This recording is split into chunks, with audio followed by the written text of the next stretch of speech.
the bustling heart of Ibadan, where dusty roads met modern ambitions, Tayo entered the family living room with an envelope in hand and tension in the air. His sister, Akinyi, seated with an air of nascent confidence, avoided his gaze.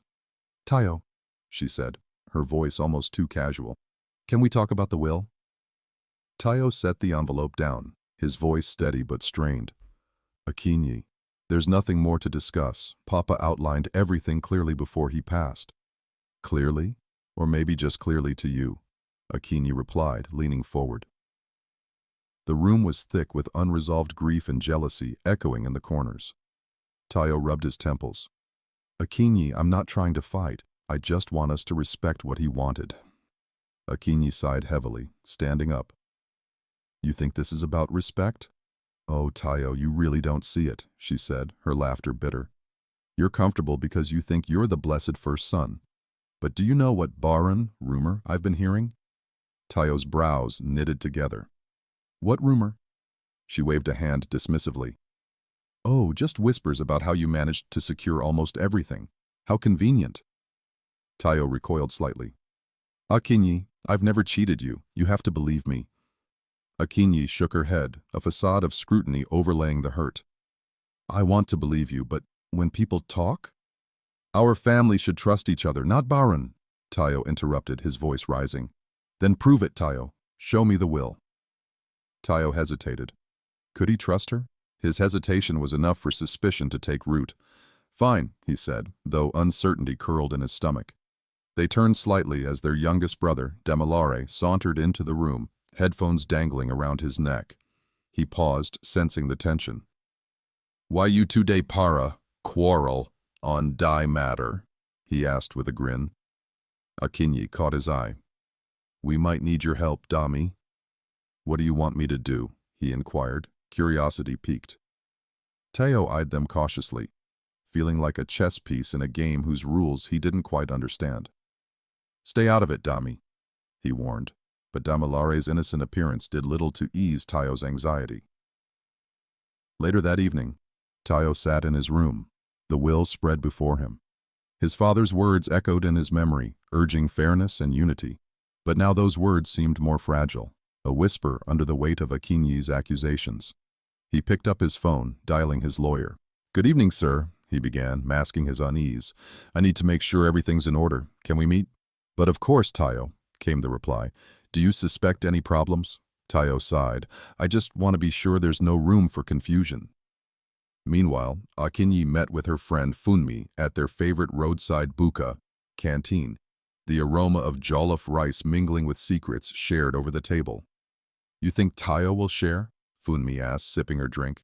Akinyi shrugged, stirring her food. "He's stubborn, but he trusts too easily. His flaw, not mine. But Funmi, can you help with something?" Funmi responded, eyes narrowing with intrigue. "I'm listening." "I need you to talk to my brothers, especially Damilare. He listens to others more than to me." Funmi nodded slowly, knowing where this might lead, but silently assessing the reward. The following day, Tayo welcomed his lawyer, Mr. Adekunle, into the small home office. Stacks of papers loomed between them as Mr. Adekunle reviewed the documents.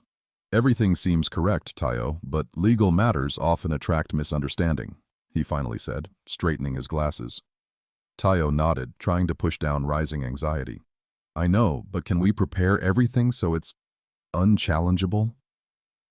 "Consider it done," Mr. Adekunle assured, yet the doubts in Tayo's head lingered like persistent shadows.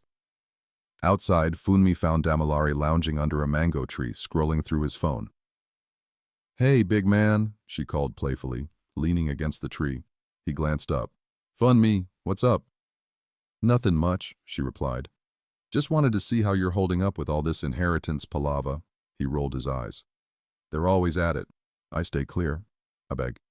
"What if it becomes your business, too?" she suggested, her tone conspiratorial. Damilare hesitated, curiosity overshadowing loyalty. "I'm listening." Weeks drifted by with uneasy interactions filling the spaces of their lives. Tayo's nagging feeling of betrayal refused to dissipate. Every glance from Akinyi felt heavy with unsaid words. Every silence stretched taut with tension. Tayo found himself increasingly isolated in the house their father had built. a structure now buckling under suspicion. One evening, Akinyi approached Tayo yet again. Her voice was low, calculated. "I've heard Auntie's side of the story. She thinks you're hiding something." Tayo reeled back, fury flashing in his eyes. "This family. If you truly believe that, then maybe I'll open Papa's diary for everyone to read." A sharp intake of breath from Akinyi signaled she had pushed too far. But before Tayo could continue, footsteps echoed outside. The sound of the front door opening and closing abruptly startled them. Damilare entered, glancing between his siblings with an unreadable expression. "There's something you all need to see," he said, holding up a fragile-looking diary covered with a layer of dust. "I found this in Papa's room." Tayo felt his heart stumble. "You went through Papa's things?" Damilare shrugged. "We all have secrets, and—" They gathered around the dining table, tension swirling as Damilare began reading aloud. Each entry seemed a mix of mundane observations and profound insights. A father's journey written in ink, mapping the personal and familial. Then he reached the page that made hearts pause. "Tayo," Dami read aloud, his voice cracking. "I know you care deeply for this family, but never let doubt sour your love." "I now see," Tayo whispered, leaning over the diary, the import sinking deeper than words. "None of this was about money. Papa wanted us to stay united." Akinyi finished, voice trembling. Tears welled up, but whether from guilt or revelation, Tayo couldn't tell. Suddenly, it was as if the house itself inhaled, waiting for what would happen next. Before anyone moved, Funmi's voice broke the tension through a phone call, crackling over the speaker. Her words were direct and unexpected. "Akinyi, I hear something interesting from your brothers. Are you sure you know everything?" Akinyi shot a glance at Tayo, who remained impassive. But Tayo knew. It wasn't enough to just reveal truth. This family required healing. "Akinyi," Tayo began, but words failed him. He faltered, feeling the sharp edges of everything unsaid. Just as he gathered strength to continue, a loud rapping on the door jolted them all. "Mama!" Always arriving with her purse of judgments and intentions, her presence would tear at seams Tayo and his siblings had only begun to stitch together. The door creaked open, leaving their family standing on the precipice of something that could either be healing or chaos. Inside, the atmosphere was charged as Mama made her entrance, her eyes sharp and expectant. The siblings, Tayo, Akinyi, and Damilare, stood in a tense semicircle, the diary still resting heavily on the table like a reluctant arbiter. Mama fixed her gaze on Tayo, her voice low and full of weight. "What is going on here, children?" Tayo took a deep breath, feeling the task of explanation settle on his shoulders like a yoke. "Mama, we found Papa's diary. It seems there was more he wanted us to understand." Mama's eyebrows lifted slightly. "And you think it will solve all this chaos?" Akinyi, unable to hold her silence, burst out. "Mama, Tayo's been hiding things. I need to know the truth." Mama's eyes narrowed slightly. "Akinyi, is this truly about the inheritance? Or are there other truths you're not speaking?" Akinyi recoiled slightly at Mama's directness, her confidence wavering under the maternal gaze she both respected and feared. "It's just, Tayo, everything felt wrong after Papa's passing, like I was cut out." Mama sighed, and the exhaustion in her breath seemed to contain generations' worth of struggles. "Children, you all learned from your father that life isn't fair. Fairness comes from how we treat each other." Damilare added quietly, "I think Papa knew we would face this." Several moments of silence passed as Mama pondered, her focus shifting from child to child, searching their faces. "This family has been torn by mistrust," she finally said, her voice steady but firm. "I've watched all of you grow, hoping faith would guide you more than resentment ever could." Tayo nodded, feeling a blend of guilt and gratitude. "Mama, I've only wanted to honor Papa's wishes." Akinyi swallowed, her voice shaky. Maybe I let jealousy swallow me." As if struck by some unseen force, the siblings stood quietly, looking at the diary with fresh eyes. Mama's voice, calmer now, cut through their silence. "Our real inheritance is love, even in the hardest times. Christ teaches us that." Tayo felt tears prickling his eyes. "I've been stubborn, about the wrong things. I feared losing this family more than you know." Akinyi softly echoed Tayo's sentiment. "I know now I've let my emotions turn brother against brother, family against family. Tayo took her hands, their unity restored not fully, but enough to begin rebuilding. We can change that narrative, he said softly. Through God, we can heal. Their eyes locked, a mutual understanding and conviction forming. A seed planted by Papa, now germinating under stress to bear the fruit of renewed relationships. As the moon climbed higher, casting gentle light into the room, Tayo felt an urge to pray, something he hadn't done with family in what seemed like a lifetime. "Let's pray, Akinyi." She nodded, a mix of tears and relief glistening in her eyes. Together they bowed their heads, their words less about asking and more about thanking. For family, for revelation, for Christ's chiseling love. When morning came, the sun spilled into the house, as if also choosing to forgive the darkness of previous days. Mama was in the kitchen, and Tayo joined her quietly, finding solace in the familiar sounds of breakfast preparations. "Mama," he started, but his voice faltered. He took a breath. "Thank you for bringing light into our hearts." Mama turned to him, her eyes soft. "Christ's light, my son. It shines brightest in our darkest times." Together, they set the table, and soon Akinyi and Damilare joined, drawn by the smell of akina ukwa, breadfruit dish, a family favorite.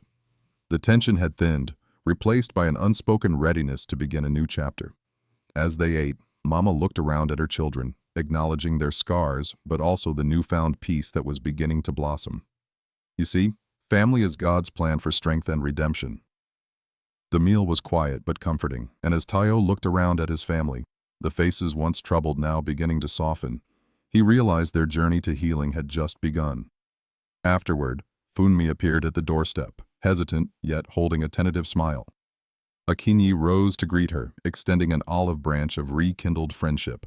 Later that evening, Teo found himself in quiet reflection. He opened the Bible his father always treasured, thumbing through the pages until a familiar verse stopped him. The simple wisdom of Proverbs 3:5-6 seemed to leap out at him. "Trust in the Lord with all your heart."